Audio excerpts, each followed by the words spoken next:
Bapak Ibu, saudara-saudara, mari kita membaca Ibrani pasal yang ke-11. Saya mengajak Bapak Ibu, saudara-saudara membaca ayat 13.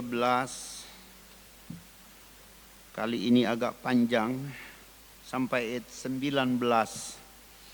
Mari kita sambil membaca, sambil berusaha mengerti, sambil menyerahkan pikiran kita kepada Tuhan supaya kita sanggup memahami. Haleluya. 19 baca sama-sama, 1, 2, 3. Karena ia berpikir bahwa Allah berkuasa membangkitkan orang-orang sekalipun dari antara orang mati. Dan dari sana ia seakan-akan telah menerimanya kembali. Bapak Ibu jemaat yang Tuhan kasihi, puji Tuhan, haleluya. Saya ingin memulai dengan sebuah pernyataan bahwa iman Kristen seringkali melibatkan penerimaan terhadap misteri, rahasia-rahasia yang tidak dapat kita mengerti, dan juga seringkali melibatkan penerimaan kita terhadap paradoks ayat yang ada di dalam Alkitab. Walaupun iman Kristen tidak akan pernah berhenti untuk terus memahami, terus bergumul, terus mencari tahu.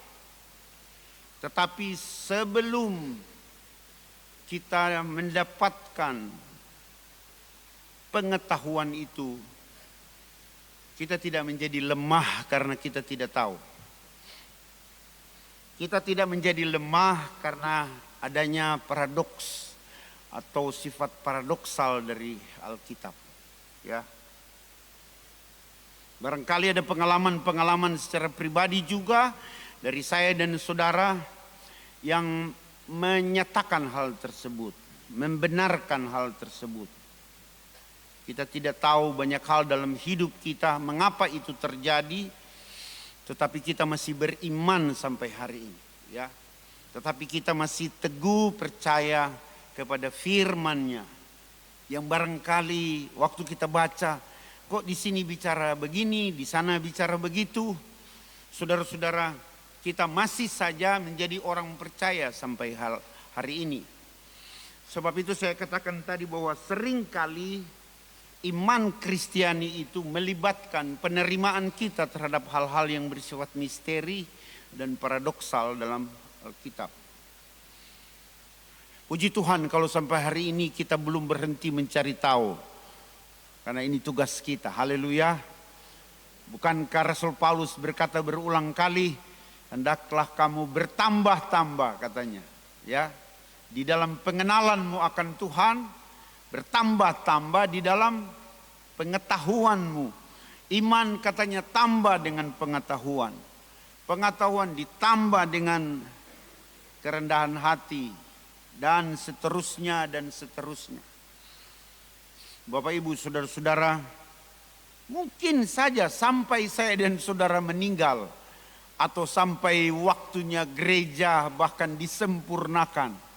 Ya, syukur bagi generasi yang ada pada waktu itu, saudara-saudara.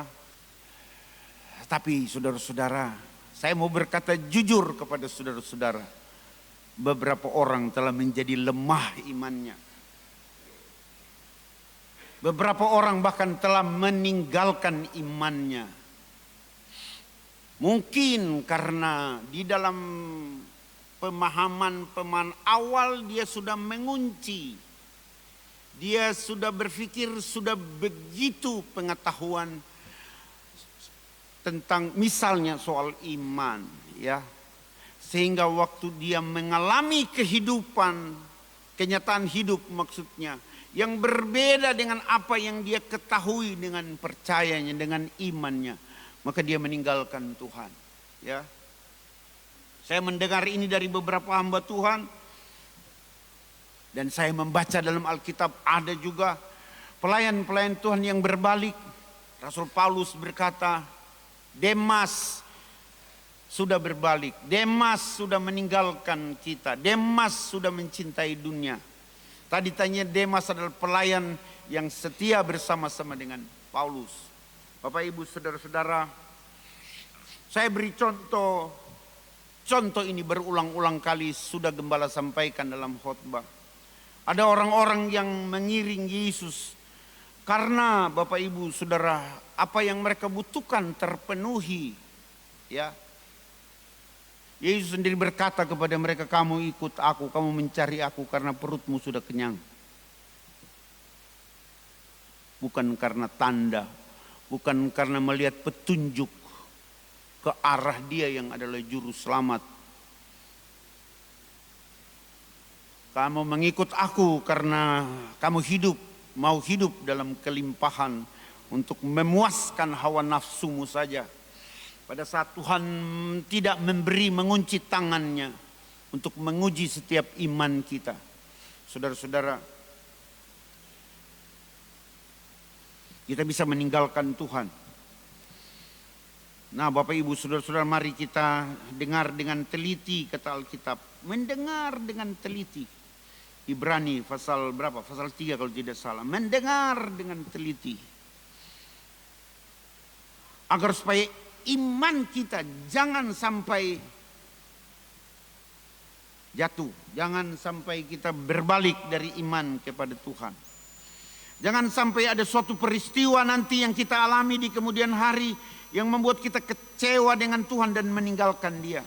Puji Tuhan, haleluya. Kalau sampai hari ini saya dan saudara sepahit-pahit pengalaman hidup, sebanyak-banyak pertanyaan yang belum terjawab, kita masih saja ada di jalan ini, jalan iman di dalam Tuhan. Haleluya. Puji Tuhan. Sebenarnya Bapak Ibu Saudara-saudara, pasal 11 kita sudah tahu semua, pasal yang berbicara tentang iman. Ya. Jadi kita akan mengulang mungkin di kemudian hari. Gembala juga akan mengambil ayat-ayat yang sama saat menemukan sesuatu yang baru. Ya. Bapak Ibu Saudara-saudara yang dikasihi oleh Tuhan, kita banyak mengetahui tentang iman. Iman itu harus berpasangan, tidak boleh tidak berpasangan dengan perbuatan. Iman tanpa perbuatan mati, ya. Sama juga perbuatan-perbuatan kita tidak boleh tanpa iman. Karena Alkitab berkata tanpa iman dosa katanya, ya. Jadi mau tidak mau iman harus berpasangan dengan perbuatan. Kedua, kita mengetahui tentang iman sejauh ini adalah bahwa kalau kita beriman, mujizat terjadi. Ya. Kalau kita beriman, mujizat tidak terjadi. Yang kita tahu adalah kita lemah iman, kita kurang iman, kita bimbang iman. Iman yang bimbang, tidak dapat apa-apa, Alkitab bilang. Saya mau mengajak jemaat Tuhan, jangan berhenti di situ, ya. Jangan berhenti pada apa yang kita tahu tentang iman. Mari kita terus belajar. Belajar itu penting sekali. Baca Alkitab, belajar Alkitab penting sekali. Kita juga tahu kan tentang iman dalam pasal ini. Disebutkan adalah iman adalah bukti dari segala sesuatu yang kita tidak lihat. Bukti dari apa yang kita harapkan, ya. Itu disebutkan dalam ayat 1, jangan-jangan saya salah mengutipnya. Iman adalah dasar dari segala sesuatu yang kita harapkan dan bukti dari segala sesuatu yang tidak kita lihat.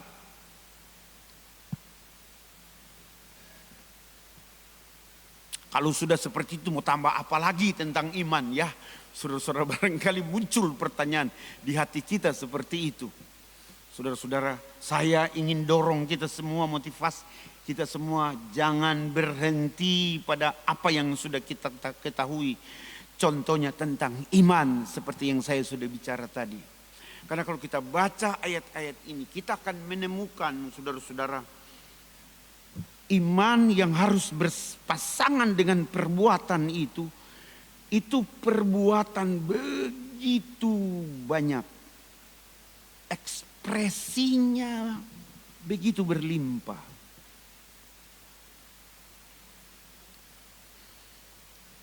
Sudah ada iman. Orang yang berbalik kepada Allah harus percaya bahwa Allah itu ada. Itu iman. Kemudian kita taat pada perintah Tuhan. Karena iman kita taat. Iman berpasangan dengan perbuatan. Taat di sini adalah perbuatan. Perbuatan apa? Taat kepada perintah Tuhan. Tetapi Bapak Ibu Saudara-saudara, ternyata bicara soal iman yang berpasangan dengan perbuatan, ini perbuatan ekspresinya banyak sekali ditulis di sini.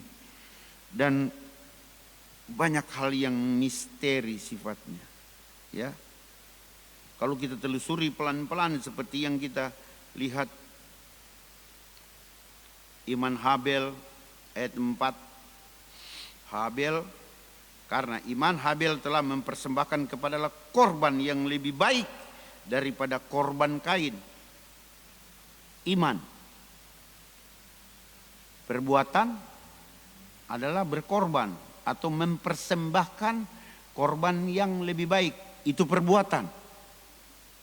Lebih baik dari Kain.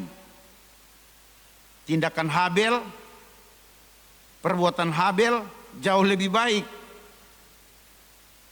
dari Kain. Waktu kita melihat iman Henok, kita mulai masuk kepada hal-hal yang sifatnya misteri. Karena iman Henok terangkat supaya ia tidak mengalami kematian dan ia tidak ditemukan karena Allah telah mengangkatnya. Perhatikan kalimat berikut. Sebab sebelum ia terangkat, ia memperoleh kesaksian.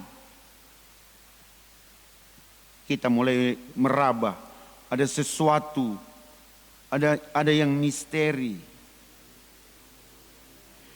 Henok memperoleh kesaksian bahwa ia berkenan kepada Allah. Apa itu? Memperoleh kesaksian apa itu ya?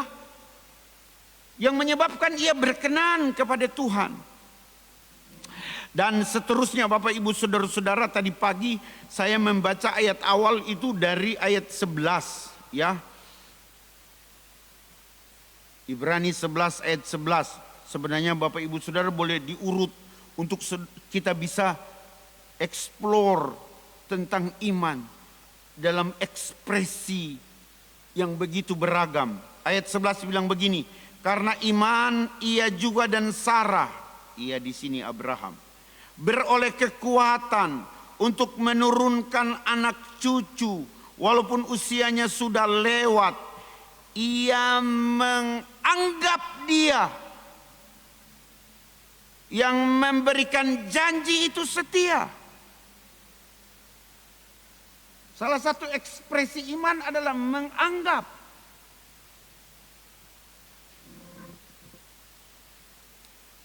Sekali lagi, iman harus ada perbuatan.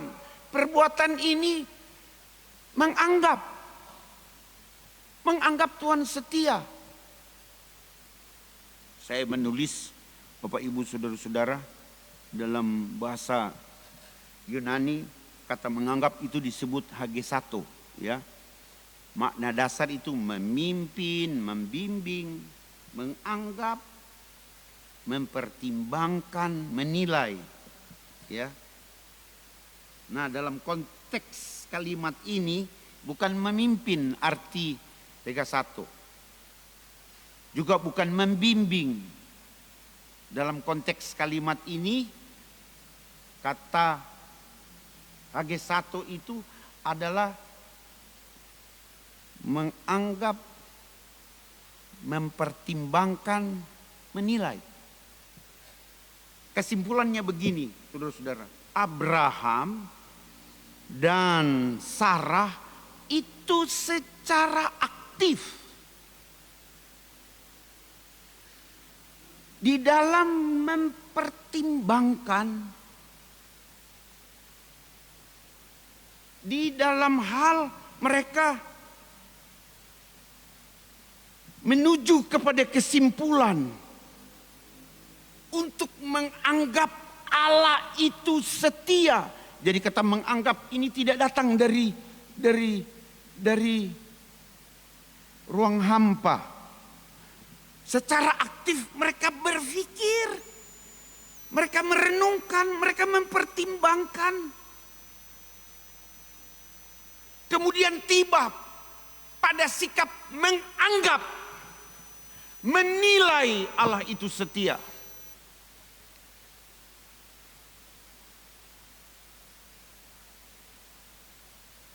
Coba lihat di sini saudara-saudara, ada bukti yang kuat sekali bahwa iman itu tidak membuang pemikiran. Katakan amin. Haleluya. Masih ragu-ragu. Iman sekali lagi tidak membuang pertimbangan akali. Tapi saudara-saudara jangan lupa khotbah gembala pada waktu yang lalu ya. Torompe akal ini perlu dibaharui, Roma 12 ayat 1. Ya. Waktu kita sudah dibaharui, termasuk akal kita dibaharui, iman menyertakannya. Ini akal ini yang sudah dibaharui ada pada tindakan iman. Ada pada pemikiran. Coba sekarang kita membaca apa yang atau memperhatikan baik-baik apa yang ditulis dalam ayat 19 yang sudah kita baca tadi. Ya, Ibrani 11 ayat 19. Ibrani 11 ayat 19. Mari baca lagi. 1, 2, 3. Karena ia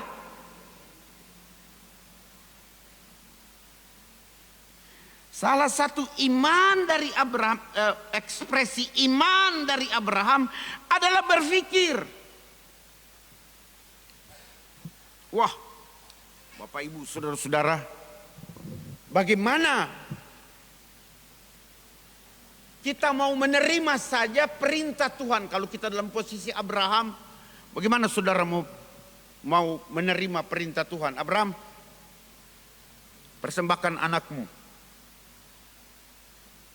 ke tempat yang akan kutunjuk kepadamu. Mempersembahkan, saudara mengerti kan mempersembahkan? Kalau mempersembahkan hewan, misalnya domba, misalnya apalagi lembu, disembeli saudara-saudara. Itu sebabnya selesai dibangun mezbah, atau sementara mereka berjalan mau bangun mezbah di Bukit Moria, jalan pikirannya Ishak. Pak, kayu bakar so ada, api so ada, mana DP domba? Saudara-saudara, wah, sebagai ayah coba saudara tahu bahwa dia yang mau jadi domba, dia yang mau disembelih. Saudara-saudara, coba saudara, mari kita bayangkan sama-sama bagaimana Abraham waktu menjawab pertanyaan anaknya. Lihat tindakan iman ini. Dia menjawab dengan iman yang luar biasa. Allah lah yang akan menyediakannya. Jehovah Jireh. Tetapi sebelum dia mau bertindak dalam iman, kenapa dia rela mau menyembelih leher anaknya? Tapi saya mencoba untuk berpikir keras. Berpikir bagaimana saya bisa menerima ini. Pikiran saya apa bisa menerima ini. Saudara, jujur saja kalau saya dalam posisi Abraham, saya tidak sanggup menerima perintah. Yang mau disembelih itu anak saya. Dari istri yang paling saya kasih. Dan yang saya mau sembelih itu, Tuhan sudah janji melalui Ishak lah keturunanmu akan diberkati dan memberkati seluruh dunia. Bangsa-bangsa akan diberkati. Sekarang disuruh dipersembahkan. Nggak masuk akal. Bagaimana kalau saudara mengalami hidup sebagai orang percaya, setia kepada Tuhan. Saudara gagal dalam usaha saudara. Saudara masih bertanya-tanya, ada apa Kang? Ada apa Kang masih kurang? Kalau ada sesuatu yang masih kurang kita mau lakukan. Kenapa saya melakukan ini dan itu gagal? Oh Tuhan, kenapa kita ada melayani baik-baik? Kok kita dapat ini penyakit? Kenapa saya melayani baik-baik? Kenapa itu sana melayani baik-baik? Mati dengan kanker. Jadi hamba Tuhan. Bapak Taria sebelum mati bahkan ada, saudara-saudara. Tidak semua orang telah meninggal dunia dengan tenang. Oh, banyak yang ribut. Banyak. Banyak yang mengerang. Saudara pernah berpikir hal ini? Pernahkah saudara pertimbangkan hal ini? Kenapa Ayub yang saleh kok bisa-bisanya dia menderita? Saudara-saudara, kenapa Yesus sendiri yang tidak ada salah, tidak ada dosa, dia harus mengalami banyak sekali cercaan sampai penderitaan yang begitu mengerikan. Dia harus mengalaminya. Pernahkah saudara bertanya? Pernahkah saudara mempertimbangkannya? Pernahkah kita berusaha mencernanya? Supaya kalau seandainya kita mengalaminya, kita tidak boleh goyah. Kita tetap setia kepada Tuhan. Kita tetap cinta Tuhan. Dalam keadaan-keadaan yang sulit. Perhatikan apa yang dinubuatkan dalam Matius pasal 24. Dari zaman akan datang aniaya. Bahkan orang yang membunuh kamu akan menganggap dirinya beribadah kepada Tuhan. Beginikah menjadi Kristen? Pernahkah saudara berpikir seperti ini? Saya gembala mengajak saudara, jangan takut masuk pada pemikiran tersulit, karena kita percaya Alkitab adalah jawaban yang sempurna. Dan kalau saya dan saudara mengalaminya, oh kalau terompi pengetahuan sudah bertambah-tambah, orang baru bilang, aduh ini kute, ini dia. Pelan-pelan dulu saudara-saudara. Kita kembali kepada pembacaan kita. Haleluya, puji Tuhan.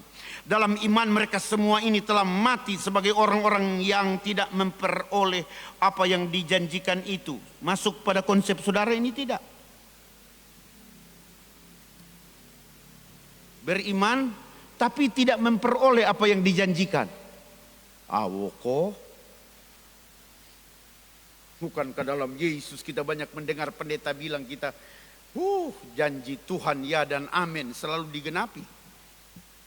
Pernahkah saudara berpikir? Nih, dalam iman mereka semua ini telah mati sebagai orang-orang yang tidak memperoleh apa yang dijanjikan itu. Maukah saudara beriman seperti ini? Beriman tapi tidak memperoleh apa yang dijanjikan itu. Puji Tuhan ada kata tetapinya, katakan amin saudara-saudara. Ayat ini ada kata tetapinya. Mari kita baca sama-sama kata tetapi ini. 2, 3. Tetapi yang hanya dari jauh melihatnya dan melambai-lambai kepadanya. Dan yang mengakui bahwa mereka adalah orang asing dan pendatang di bumi ini. Wah, sampai pada kesimpulan ini, sikap ini. Kita kok cuma pendatang di sini. Itu hebat saudara-saudara. Itu datang dari sebuah proses saudara-saudara. Implikasinya begitu besar. Kalau saudara tahu saudara cuma pendatang di sini. Saudara cuma orang asing di bumi ini. Saudara-saudara, implikasinya jauh sekali. Itu akan menyebabkan saudara tidak membangun kehidupan yang berorientasi di sini. Saudara tidak akan membangun menara gading di sini. Tetapi saudara-saudara, walaupun saya beriman dan saya memperoleh janji itu nanti akan digenapi di kemudian hari. Saya tidak menerima tapi solia. Dan kita cuma melambai-lambai. Oh karu tumodi, oh kasihan tumodi, oh luar biasa tumodi di sana. Ini iman yang melampaui keadaan terkini dari hidup saya dan saudara di sini. Itu iman yang luar biasa. Haleluya. Kita sudah membaca ayat seterusnya. Sebenarnya apa yang mereka lihat? Saudara-saudara, Puji Tuhan, sebab mereka yang berkata demikian menyatakan bahwa mereka dengan rindu mencari suatu tanah air. Dan kalau sekiranya dalam hal ini mereka ingat akan tanah asal yang telah mereka tinggalkan, maka mereka cukup mempunyai kesempatan untuk pulang ke situ. Tetapi sekarang mereka merindukan tanah air yang lebih baik, yaitu satu tanah air sorgawi. Sebab itu Allah tidak malu disebut Allah mereka, karena Ia telah mempersiapkan sebuah kota bagi mereka. Haleluya. Saya saat ini atau orang-orang beriman ini saat itu tidak mendapatkan apa yang dijanjikan, tapi dong pemata iman so jauh ke sana. Oh, kita cuma orang asing di sini. Kita cuma pendatang di bumi ini. Tapi kita tanah air kote ada di sana. Haleluya. Haleluya. Di sana sudah ada air mata. Kota yang dibangun oleh Allah sendiri. Alkitab bilang pintu gerbangnya dari mutiara halus. Haleluya. Dalam bahasa Inggris sebenarnya disebut mansion. Wow, saudara-saudara. Wah, itu bukan rumah kaleng-kaleng, saudara-saudara. Bukan. Haleluya. Di sana di mana air mata sudah tidak ada lagi. Jeri lelah sudah tidak ada lagi. Saudara-saudara, di sana ada kesenangan kekal. Rasul Paulus sampai berkata, penderitaan sekarang, kalau begitu penderitaan yang sekarang, jika dibandingkan dengan kemuliaan yang hari ini kita cuma melambai-lambai. Oh, aduh, luar biasa. Haleluya, puji Tuhan. Kemuliaan yang begitu besar itu menyebabkan Paulus berkesimpulan, penderitaan yang saat ini tidak akan pernah sebanding dengan kemuliaan yang kekal. Haleluya. Mungkin saudara sudah tercapai mimpi saudara, puji Tuhan. Yang belum tercapai, saudara-saudara jangan takut. Haleluya. Belajar terus memandang ke arah sana. Haleluya. Jadi Bapak Ibu saudara-saudara, kalau kita lihat iman dalam ekspresinya, saudara-saudara, bukan cuma menganggap, tapi kita sudah membaca tadi, berpikir. Haleluya. Waktu Abraham mau menyembelih anaknya, kenapa dia sampai pada tindakan iman seperti itu? Karena dia berpikir. Dia berpikir apa? Tolong so baca tadi. Dia berpikir bahwa Allah berkuasa membangkitkan orang-orang sekalipun di antara orang mati. Dan dari sana ia seakan-akan telah menerimanya kembali. Siapa dia rela? Dia tahu ini anak perjanjian. Dia tahu ini anak-anak yang ditunggu-tunggu, bahkan kehadirannya begitu mujizat besar terjadi. So mati pucuk. Sarah sonya ada haid. Sudah di masa tua, sudah nenek-nenek. Saudara-saudara, dia Ishak sudah dilahirkan. Masakan mujizat besar ini akan tenggelam hanya dengan membunuh anakku sendiri? Tidak. Aku percaya walaupun aku sembelih anakku, Allahku akan sanggup membangkitkan dia kembali. Itu sebabnya dia berani, saudara-saudara. Walaupun baru dia mau meletakkan pisaunya. Kita semua tahu ada suara dari langit. Abraham, Abraham. Jangan engkau pengapakan anak itu. Jangan engkau apa-apakan anak itu. Waktu dia menoleh, dia melihat ada domba jantan yang tanduknya, saudara-saudara, itu terlilit di belukar. Atau dia sudah sulit keluar dari belukar. Sungguh-sungguh Allah itu menyediakan. Karena apa? Anak domba Allah sudah tersalib di atas bukit Golgota. Waduh Tuhan. Ini rahasia begitu hebat, begitu luar biasa, begitu agung. Anak domba Allah yang tersembelih, yang hari ini tubuh dan darahnya kita akan makan bersama di dalam iman kepada Kristus Tuhan. Terima kasih Tuhan. Saudara, entah seperti apa saya dan saudara berekspresi kalau kita mengalami pengalaman suka dan duka kita. Pengalaman sulit kita. Ada dua hal, saudara-saudara. Ya, sebelum saya baca ayat ini, saya ingatkan dua hal ini ada dalam perjanjian baru. Kisah 1 ayat 8, kamu akan menerima kuasa kalau Roh Kudus turun atas kamu. Kamu akan menjadi saksiku di Yerusalem, Yudea, dan seterusnya, saudara-saudara. Dan waktu Roh Kudus turun, kuasa itu mereka terima. Kuasa itu menyebabkan orang buta sembuh, orang buta melihat, orang timpang berjalan. Murid-murid, rasul-rasul berjalan dari mujizat ke mujizat, dari mujizat ke mujizat, dari kemuliaan kepada kemuliaan. Gereja tidak dapat dikalahkan. Gereja disegani, ditakuti bahkan. Kisah Rasul mengatakan, saudara-saudara, mereka bukan hanya segan dan penuh hormat, tapi mereka juga ditakuti. Saudara-saudara, kuasa itu bekerja dengan hebat. Tidak ada penghalang, tidak ada kuasa lain yang dapat mengalahkan kuasa yang Roh Kudus beri bagi mereka. Yang Roh Kudus kerjakan melalui mereka. Tapi kata kuasa yang sama. Hal yang kedua, perhatikan baik-baik. Rasul Paulus 3 kali berdoanya tidak sembuh-sembuh. Oh Tuhan. Rasul, dia penyakit sendiri dia tidak bisa atasi.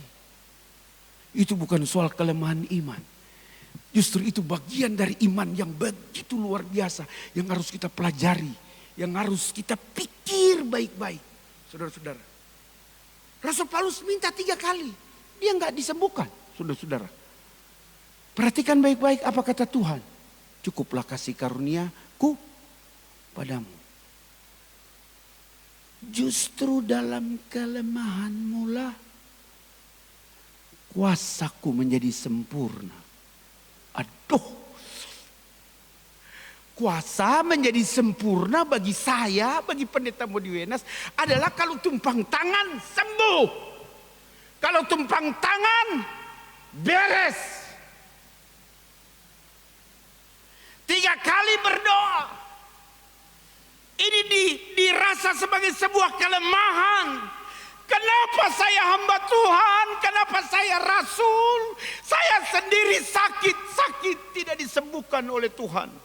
Kata kuasa yang sama yang ada pada kisah 1 ayat 8 muncul kembali dalam ayat itu. Justru dalam kelemahanlah kuasaku menjadi sempurna. Wow. Coba perhatikan 2 prinsip ini ada dalam pasal 11 dari kitab Ibrani ini. Semoga saya dan saudara kuat hadapi segala hal dalam kehidupan iman kita. Ya, saya mau baca dari ayat 32 saja dengan cepat. Mari Ibrani 11 ayat 32. Ini ayat-ayat yang terakhir tetapi belum paling terakhir ya saudara-saudara. Karena kita akan membaca sebentar Matius 13 ayat 23. Ya, mari kita baca dulu ini. Mari baca sama-sama saja. 1, 2, 3. Dan apakah lagi yang harus aku sebut?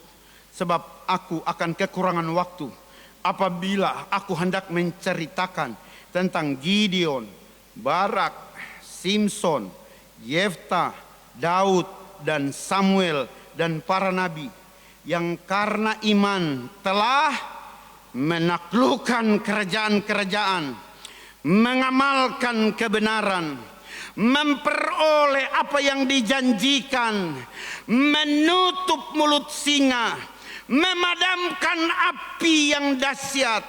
Mereka telah luput dari mata pedang, telah beroleh kekuatan dalam kelemahan, telah menjadi kuat dalam peperangan, dan telah memukul mundur pasukan-pasukan tentara asing. 35, ibu-ibu telah menerima kembali orang-orangnya yang luar biasa. Sebab dibangkitkan. Mari masuk pada yang kedua ini. Biasanya kita tidak terlalu suka nih bagian kedua ini. Tapi ini salah satu bagian dari iman. 2, 3. Tetapi orang-orang lain membiarkan dirinya disiksa dan tidak mau menerima pembebasan, supaya mereka beroleh kebangkitan yang lebih baik. Ada pula yang diejek, diderah, bahkan yang dibelenggu, dipenjarakan. Mereka dilempari, dibunuh dengan pedang. Mereka mengembara dengan berpakaian kulit domba dan kulit kambing, sambil menderita kekurangan, kesesakan, dan siksaan. Dunia ini tidak layak bagi mereka. Mereka mengembara di padang gurun dan di pegunungan, dalam gua-gua dan celah-celah gunung. Dan mereka semua tidak memperoleh. Sampai situ dulu. Oh Tuhan. Apa yang dialami oleh teman-teman kita di Nigeria? Saya dengar hari-hari ini sementara juga terjadi di Cina. Perkembangan kekristenan di Cina itu meledak luar biasa. Menyebabkan pemerintah menjadi khawatir. Gereja-gereja bawah tanah yang beribadah puluhan ribu orang sudah diketahui, sebenarnya sudah lama diketahui. Dan pendeta-pendeta mereka disiksa, bahkan dibunuh. Berita yang terakhir saya sudah lupa namanya, minta maaf. Jemaatnya menunggu untuk pengadilan. Jemaatnya menunggu untuk dikeluarkan dari penjara. Karena bagi mereka apa salahnya dengan kepercayaan mereka?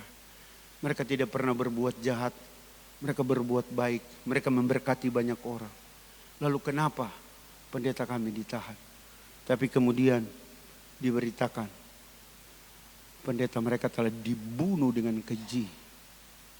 Wah, torang-torang ini bisa jadi lemah. Apalagi mereka-mereka yang mengalaminya. Begitukah?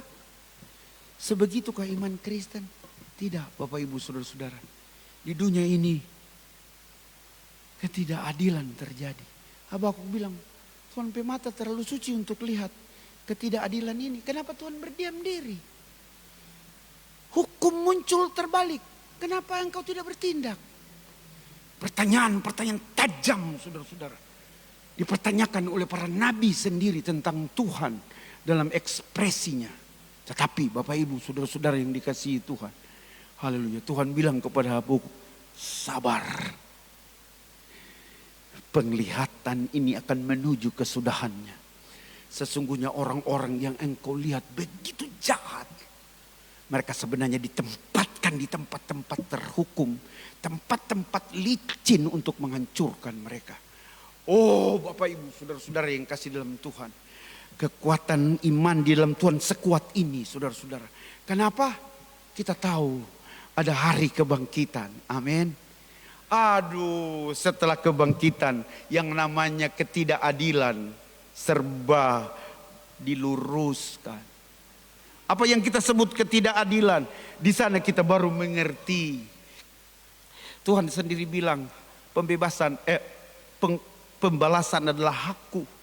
Alkitab sendiri bilang, waktu dia datang kembali, orang yang tombak dia akan melihat dia. Wow. Saudaraku yang kasih dalam Tuhan, itu hari yang mulia. Itu hari oleh iman kita yang celik, kita harus terus pandang ke sana. Kita harus terus melihat sana. Mimpi saudara di sini boleh tidak terjadi, Cita-cita saudara di sini boleh tidak terlaksana. Saudara tidak mengalami apa yang saudara harapkan di sini. Tetapi kalau saudara melihat ke sana, semua harapan saudara akan dipenuhi nanti pada hari itu. Hari yang mulia ketika kita berjumpa dengan Dia muka dengan muka. Ada lagu Tempo dulu kan. Oh hari yang mulia ketika ku jumpa Yesus, kan kulihat wajahnya, sebab anugerahnya ku selamat. Dia pegang tanganku dan pimpin sampai surga. Hari yang penuh bahagia. Wah, ini di sini mujizat terjadi. Kita melihat Tuhan membangkitkan orang mati. Di sini kita melihat saudara-saudara kita yang kehilangan harapan, mereka hidup kembali. Tetapi di sini juga kita melihat ada harapan-harapan yang tidak terpenuhi. Di sini orang-orang Kristen bahkan tidak dapat mencapai cita-citanya sendiri. Di sini bahkan orang Kristen mengalami ketidakadilan. Ada mujizat, ada yang tidak mengalami mujizat. Ada mujizat, ada yang mengalami kematian bahkan. Ada yang kelihatan, hebat sekali saudara-saudara. Tapi memang mujizat masih ada. Kita harus berkata ini selalu. Mujizat masih terjadi sampai hari ini. Kita tidak boleh ragu akan hal itu. Tetapi saudara-saudara, kita juga harus berkata semua ada dalam kehendak Tuhan. Amin. Kalau Tuhan menghendaki lain, engkau tidak berbalik dari imanmu kepadanya. Haleluya. Jemaat Tuhan, jadi kuat. Jadilah kuat. Mungkin masa-masa ini bahkan sudah akan dimulai masa-masa kesulitan bagi kita. Haleluya. Tetaplah kuat dalam Tuhan. Larilah ke bait Allah. Tersungkurlah menghadap Tuhan. Dan memang benar saudara-saudara, kami menerima kesaksian. Kami menerima luar biasa, begitu banyak sekali. Air mata dirubah Tuhan menjadi mata air. Mari kita bertepuk tangan untuk kemuliaan Tuhan. Haleluya. Tuhan Yesus memberkati kita.